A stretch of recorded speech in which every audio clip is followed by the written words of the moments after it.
মুরব্বিয়ানে কেরাম যারা আরো আছেন, আমরা শুরুতে আল্লাহ পাকের শুকরিয়া আদায় করি। আমরা সকলে পড়ি আলহামদুলিল্লাহ। আপনারা কি খুশি না বেজার?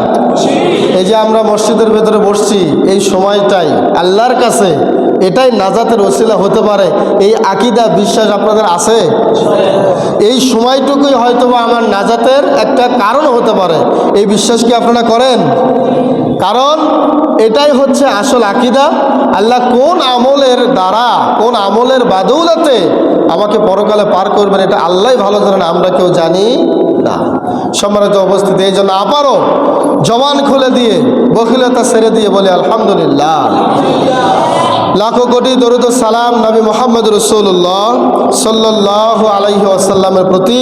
আমরা সকলে একবার দরুদ ইব্রাহিম পাঠ করি, আল্লাহুম্মা সাল্লি আলা মুহাম্মদ ওয়া আলা আলি মুহাম্মদ কামা সাল্লাইতা আলা ইব্রাহিম ওয়া আলা আলি ইব্রাহিম ইন্নাকা হামিদুম মাজিদ। আল্লাহুম্মা বারিক আলা মুহাম্মদ ওয়া আলা আলি মুহাম্মদ কামা বারাকতা আলা ইব্রাহিম ওয়া আলা আলি ইব্রাহিম ইন্নাকা হামিদুম মাজিদ। বাদাল হামদুলিল্লাহ। সুপ্রিয় উপস্থিতি, আমি আপনাদের সামনে এই সংক্ষিপ্ত সময়ে, অত্যন্ত সংক্ষিপ্ত সময়ে যে বিষয়টি নিয়ে আলোকপাত করার চেষ্টা করব এবং ইচ্ছা পোষণ করে আসছি, বিষয়টি হলো সিয়াম পালনের পূর্ব শর্ত। বিষয়টা কি বললাম? সিয়াম পালনের পূর্ব শর্ত। আমি আপনাদেরকে প্রশ্ন করি, আল্লাহ কি সবার উপরে সিয়াম ফরজ করেছেন? প্রশ্ন বোঝেন নাই। আল্লাহ সবার উপরে সিয়াম ফরজ করেন নাই। সূরা আল বাকারার মধ্যে আমি যে আয়াতটি দিয়েই আমার খুতবা শুরু করেছি, আল্লাহ কি বলেছেন?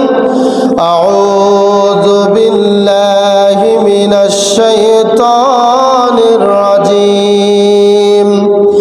ইয়া আইয়ুহাল্লাযীনা আমানু। এখানে আমার আলোচনার বিষয়, আল্লাহ বলেছেন ইয়া আইয়ুহাল্লাযীনা আমানু, ও হে ঈমানদারেরা, ও হে মুমিনের দল, কুতিবা আলাইকুমুস সিয়াম, তোমাদের উপরে সিয়াম ফরজ করা হয়েছে। আল্লাহ বেনামাজিকে বলেন নাই, যারা মাজারে সেজদা দেয় তাদেরকে বলেন নাই, যারা গণতন্ত্রই জীবন ব্যবস্থা মনে করে তাদেরকে আল্লাহ বলেন নাই, যারা মাজারে সেজদা দেয় তাদেরকে আল্লাহ বলেন নাই, যারা আল্লাহকে বিশ্বাস করতে পারে নাই তাদেরকে আল্লাহ বলেন নাই, যারা বিচার ফায়সালা আল্লাহর বিধান মতো করে না তাদেরকে আল্লাহ বলে নাই, যারা হারাম খায় তাদেরকে আল্লাহ বলেন নাই। মোট কথা, যারাই ঈমান থেকে বহিষ্কার হয়ে গিয়েছে, যাদের মাঝে ঈমান নাই, যারা মুমিন নয়, আল্লাহ তাদেরকেই ডাক দেন নাই। যারা একমাত্র খাঁটি ঈমানদার মুমিনদেরকে ডাক দিয়ে আল্লাহ বলেছেন, ও আমার মুমিনের দলেরা, ও হ্যাঁ মুমিনের দল, তোমাদের উপরে সিয়াম ফরজ করা হয়েছে। শুধু তোমাদের উপরে সিয়াম ফরজ করা হয় নাই, কামা কুতিবা আলাল্লাযীনা মিন ক্বাবলিকুম, তোমাদের আগেও যারা অতীত হয়ে গিয়েছে, তোমাদের অতিবাহিত, তোমাদের আগে যারা অতীত হয়ে গিয়েছে, তাদের উপরেও আমি যেমন সিয়ামকে ফরজ করেছিলাম, যেভাবে সিয়াম ফরজ করা হয়েছিল, আমি আল্লাহ তাআলা ওহে ঈমানদারেরা ঠিক ওইভাবেই তোমাদের উপরে সিয়াম ফরজ করেছি। বলেন সুবহানাল্লাহ। তাহলে আমাকে প্রশ্নের এবার জবাব দেবেন আপনারা, আল্লাহ কি সবার উপরে সিয়াম ফরজ করেছেন? কাদের উপরে? যারা ঈমানদার। এখন ঈমানদার কারা, এটা আমাদের জানার দরকার আছে না? আল্লাহ রাব্বুল আলামিন সূরা আনফালের 3 নম্বর আয়াত, শুধু এখানেই ক্ষান্ত নয়, কোরআনের বিভিন্ন আয়াতগুলো অনুবাদ করলে আপনারা দেখতে পারবেন ঈমানদার কাকে বলে, মুমিন কাকে বলে, ঈমানের হালতে কে আছে, তার অনেকগুলো পরিচয় আল্লাহ তুলে ধরেছেন। বলেন ঠিক না ঠিক? কোরআনের সূরা একটা আল্লাহ নাজিল করেছেন, একটা নামই দিয়েছেন, নাম দিয়েছেন সূরাতুল মুমিনুন। মুমিনুন নামে একটা সূরা আল্লাহ দিয়েছেন, ওর অনুবাদটুকু আপনারা পড়লে বুঝতে পারবেন। আমি শুধু স্যাম্পল আপনাদেরকে দিচ্ছি। সূরা আনফালের 3 নম্বর আয়াত, আল্লাহ তাবারাকা ওয়া তাআলা বলেছেন, ইন্নামাল মুমিনুনা আল্লাযীনা ইযা যুকিরাল্লাহু وجلت قلوبهم وإذا تليت عليهم آياته زادتهم إيمانا وعلى ربهم يتوكلون الذين يقيمون الصلاة ومما رزقناهم ينفقون الله أكبر আল্লাহ তাবারক ওয়া তাআলা সূরা আনফালের এই 3 নম্বর আয়াত থেকে 5টি গুণের কথা উল্লেখ করলেন যারা হলো ঈমানদার। তাদের মধ্যে প্রথম নাম্বার গুণ হলো ইযা যুকিরাল্লাহু ওয়াজিলাত কুলুবুহুম, যখনই আল্লাহকে স্মরণ করা হবে, আল্লাহর জিকির করা হবে, তখন তাদের ঈমানগুলো, তখন তাদের অন্তরগুলো আল্লাহর ভয়ে কেঁপে উঠবে। বলেন সুবহানাল্লাহ। যখনই আল্লাহর কথা স্মরণ হবে, আর যদি মনে হয় আল্লাহ কি জীবনে করেছি, কত গুনাহ করেছি, কত অপরাধ করেছি, এই সমস্ত কথা যখন স্মরণে আসবে, তখন যার অন্তরটা গলে যাবে, অন্তরটা যখন ভয়ে ভীত হবে, মনে রাখবেন যখন আল্লাহর কথা বলার সাথে সাথে অন্তরের মধ্যে ভয় চলে আসবে, মনে রাখতে হবে ওই লোকটাই হলো ঈমানদার। এটা আল্লাহ 1 নম্বর বললেন, ইযা যুকিরাল্লাহু ওয়াজিলাত কুলুবুহুম। 2 নম্বর গুণের কথা আল্লাহ বললেন যারা মুমিন হবে রে, 2 নম্বর গুণ হলো ওয়াইযা তুলিয়াত আলাইহিম আয়াতুহু যাদাতুহুম ঈমানা। যখন তাদের সামনে, যখন তাদের উপরে আল্লাহর আয়াতগুলোকে তেলাওয়াত করা হবে, আল্লাহর নিদর্শনগুলোকে, আয়াতগুলোকে তেলাওয়াত করা হবে, তখন তাদের ঈমানগুলো ফুলে উঠবে, ঈমানগুলো আরো বৃদ্ধি হয়ে যাবে, তাদের ঈমান কমবে না, ঈমান আরো বেড়ে যাবে।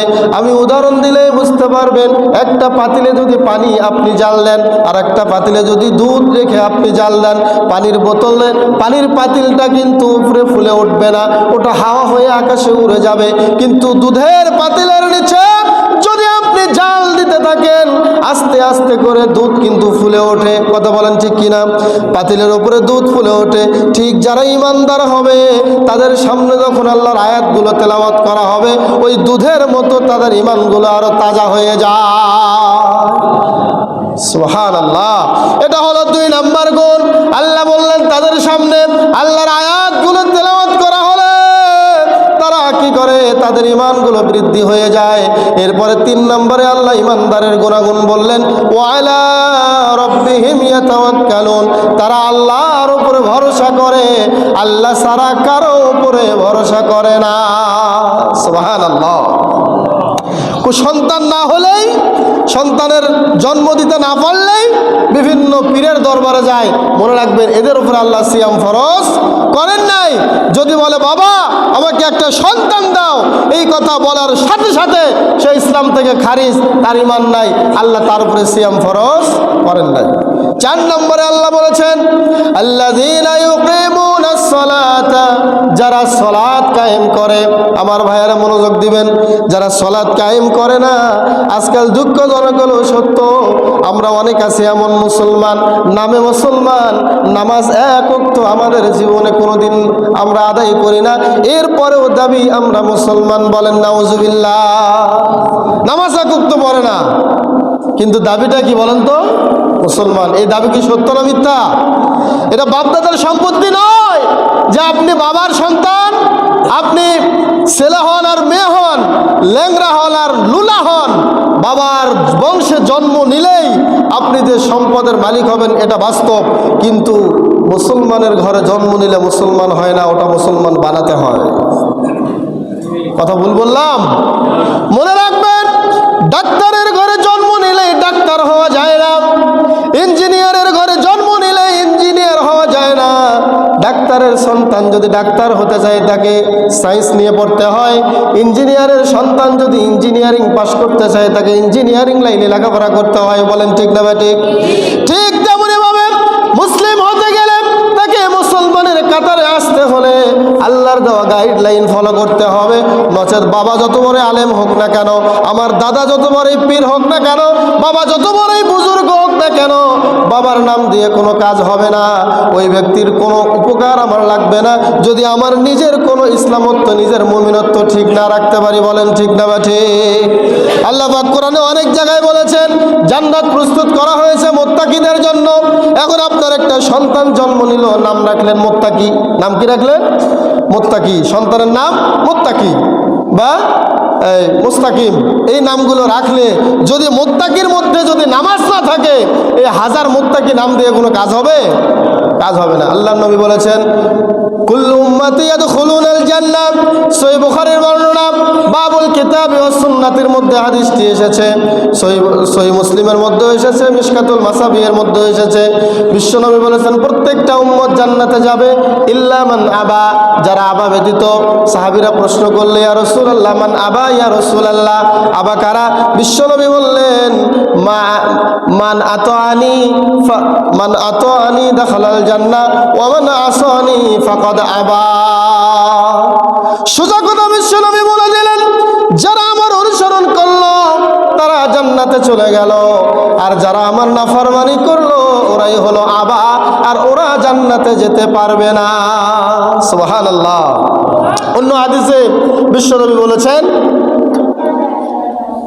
ইফতারাকাতিন নাসারা সালাসা ওয়া সাবঈনা মিল্লা ওয়া সাতাফতারিকু উম্মতি সালাসা ওয়া সাবঈনা ফিরকা। বনি ইসরাইলের মধ্যে 72টা ফিরকা হয়েছিল, আর আমার এই উম্মতের মধ্যে 73টা দল হবে। কুল্লুহুম ফিন্নার ইল্লা মিল্লাতা ওয়াহিদা, একটা দল ব্যতীত সবাই জাহান্নামে যাবে। তখন সাহাবীরা প্রশ্ন করলেন ইয়া রাসূলুল্লাহ ওই দলটা কারা, ওই দলের লোক কারা? তখন বিশ্বনবী এই কথা বলেন নাই তারা আহলে হাদিস, ওই সময় বিশ্বনবী বলেন নাই তারা হানাফি, ওই সময় বিশ্বনবী বলেন নাই তারা জামাতে ইসলামী, ওই সময় বিশ্বনবী বলেন নাই তারা তো চরমনাই। এরকম কিছু দলের কথা আল্লাহর নবী বলেন নাই। আল্লাহর নবী কিছু গুণাগুণ, কিছু কোয়ালিটির কথা বলেছেন। কথা বলেন ঠিক না বা ঠিক? সেটা কি? বিশ্বনবী বলেছেন মা আনা আলাইহি ওয়া আসহাবি, আমি এবং আমার সাহাবীরা যেই দল, যেই মত, যেই আদর্শের উপরে আছি, ওই দল, মত এবং আদর্শের উপরে থাকার নামই হলো একদল জান্নাতি দল। বলেন সুবহানাল্লাহ। সম্মানিত উপস্থিতি, তাহলে আমি যেটা আপনাদেরকে বোঝাতে যাচ্ছিলাম শুরুতে, সিয়াম রাখার পূর্ব শর্ত হলো ঈমান।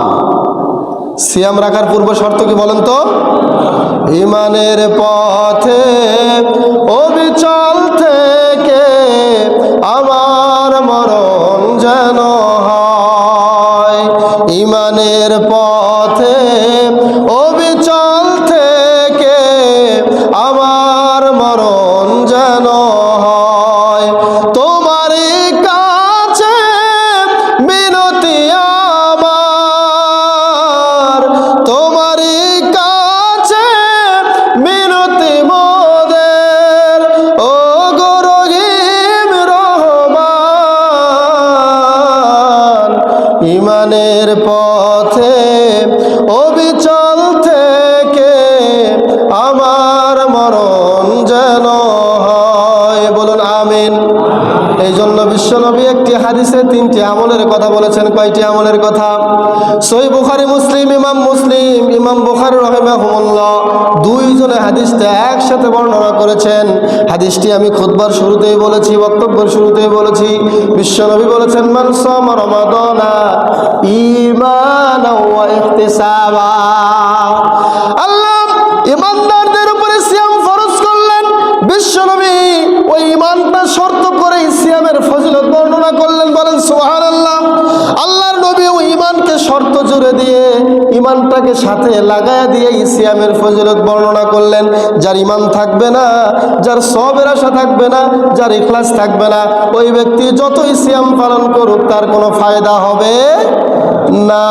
বিশ্বনবী এই জন্য বলেছেন, হাদিসটি প্রসিদ্ধ সাহাবী আবু হুরায়রা রাদিয়াল্লাহু তাআলা আনহু থেকে বর্ণিত। তিনি বলেন মান সামা রমাদানা ঈমানাও ওয়া ইহতিসাবা, যে ব্যক্তি রমাদান মাসের সিয়াম পালন করলে ঈমানের সাথে, কিসের সাথে?